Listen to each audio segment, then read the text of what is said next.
Hi friends, இன்றைக்கி நம்ம எதை பற்றி பார்க்க போகிறோன்னா பிட்காயின் என்பது என்ன? இது ஒரு இணைய வழியாக பயன்படுத்தப்படக்கூடிய ஒரு டிஜிட்டல் நாணயம் தாங்க. டிஜிட்டல் கரன்சின்னு சொல்லுவாங்க. இதை மற்ற நோட்டுகள் மாதிரி நாணயங்கள் மாதிரி இருக்கக்கூடிய போன்ற அல்ல. இதை கையால் தொட்டு பார்க்கவும் முடியாது. இது பார்த்திங்கன்னா முழுக்க கணினியிலும் இணையத்திலும் மட்டுமே இயங்கும் ஒரு கிரிப்டோ கரன்சின்னு சொல்லுவாங்க.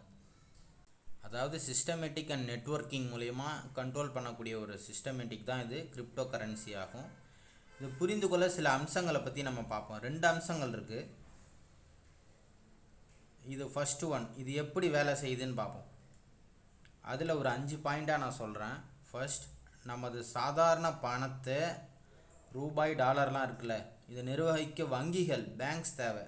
ஆனால் பிட்காயினுக்கு எந்த ஒரு மத்திய வங்கியோ சென்ட்ரல் பேங்க் அல்லது அரசோ கிடையாது. இது 2வது, இது டிசென்ட்ரலைஸ்டு வங்கி சாரா அமைப்பு முறையில் இயங்குகிறது. 3, இது பின்னணியில் பிளாக் செயின் கட்டச்சங்கிலின்னு சொல்லுவாங்க என்ற தொழில்நுட்பம் உள்ளது. 4வது பார்த்திங்கன்னா, இது இணையத்தில் இருக்கும் ஒரு பொதுவான வரவு செலவு கணக்கு புத்தகம் மாதிரி, அதாவது பப்ளிக் லெஜர்னு சொல்லுவாங்க. 5வது விஷயம், இதில் நடக்கும் ஒவ்வொரு பரிவர்த்தனையும் பார்த்திங்கன்னா டிரான்சாக்ஷனும் உலகமெங்கும் இருக்க ஆயிரக்கணக்கான கணினிகளால் சரிபார்க்கப்பட்டு பாதுகாக்கப்பட்டு பதிவு செய்யப்படுது. இப்போ பிட்காயினோட முக்கிய அம்சமான 2வது விஷயத்தை பார்ப்போம். நேரடி பரிமாற்றம், அதாவது பீர் டு பீர்னு சொல்லுவாங்க.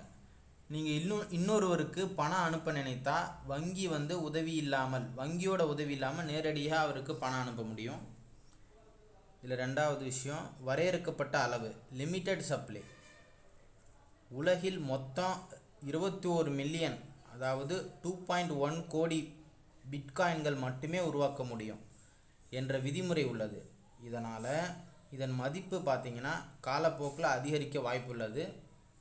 3வது, சதோஷி நாகமோட்டோ 2009 ஆண்டுகளில் இந்த பிட்காயினை உருவாக்கிய நபர் அல்லது ஒரு குழுவின் பெயர்னு சொல்கிறாங்க. இதுவாக இருக்குமோன்னு சொல்கிறாங்க.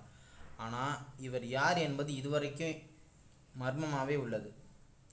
4வது விஷயம், பிட்காயின் மைனிங்னா என்ன? சிக்கலான கணினி கணக்குகளை தீர்ப்பதன் மூலமாக புதிய பிட்காயின்களை உருவாக்கப்படுகின்றன. இந்த செயல்பாட்டிற்கு தான் மைனிங் என்று பெயர். இன்றைக்கி சந்தை நிலவரம் படி ஒரு பிட்காயினுங்கிறது 61,95,310 ரூபா இந்தியன் ருப்பீஸில்.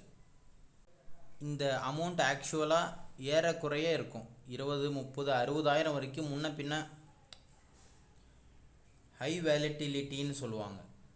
அந்த மாதிரி இதன் விலை மிக வேகமாக ஏறும், அதே போல் மிக வேகமாக இறங்கும். இதோட குறைபாடாகவும் இருக்குது. சரி, பிட்காயினுடைய நன்மைகள் குறைபாடுகள் பற்றி பார்ப்போம். உலக அளவில் யாருக்கு வேணுமானாலும் வேகமாக அனுப்பலாம் இந்த பிட்காயினை. இது ஒரு நன்மை. வங்கி கட்டணங்கள் மிக குறைவு, 2வது நன்மை. 3வது பார்த்திங்கன்னா, கணக்குகளை யாராலும் திருத்தவோ அல்லது ஏமாற்றவோ முடியாது.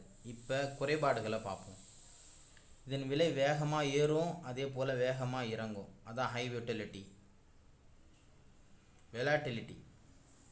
உங்களுடைய டிஜிட்டல் கணக்கின் பாஸ்வேர்டை இழந்தால் பணத்தை மீட்க முடியாது. 3வது குறைபாடு, சில நாடுகளில் இதற்கு இன்னும் சட்டப்பூர்வ அங்கீகாரம் கிடைக்கவில்லை.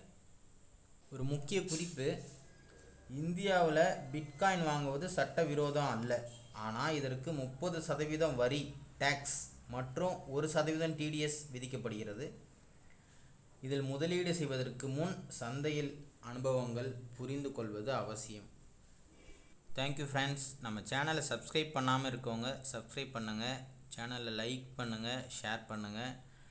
கண்டிப்பாக அந்த பெல் பட்டனையும் கிளிக் பண்ணிக்கோங்க. கண்டிப்பாக கண்டினியூ நோட்டிஃபிகேஷன் உங்களுக்கு கிடைக்கும். சிந்திப்போம், செயல்படுவோம். சிந்தித்து செயல்படுவோம். நன்றி.